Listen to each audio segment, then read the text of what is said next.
দাদা কিছু খাবার পাওয়া যাবে? দুদিন ধরে কিচ্ছু খাইনি। খাবি বলছি, কাজ করতে পারবি? হ্যাঁ। ঠিক আছে, দাঁড়া।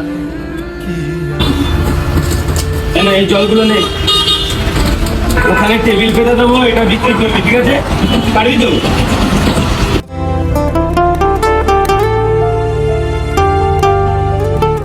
জল দাও তো।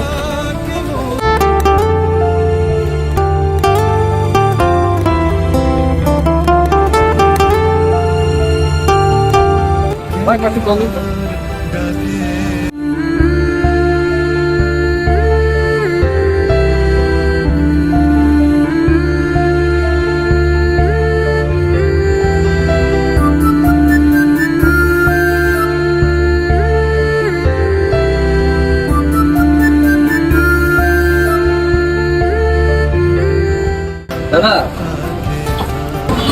শোন, এটা তোর কাছেই রেখে দে, আর ঠিক এইভাবেই সৎ পথে পরিশ্রম করে খাবি, কারো কাছে ভিক্ষা চাইবি না। পরিশ্রম করলে তোর পেটও ভরবে আর সম্মানও বাড়বে। কারোর ভরসায় না থেকে নিজে পরিশ্রম করে এগিয়ে চলো।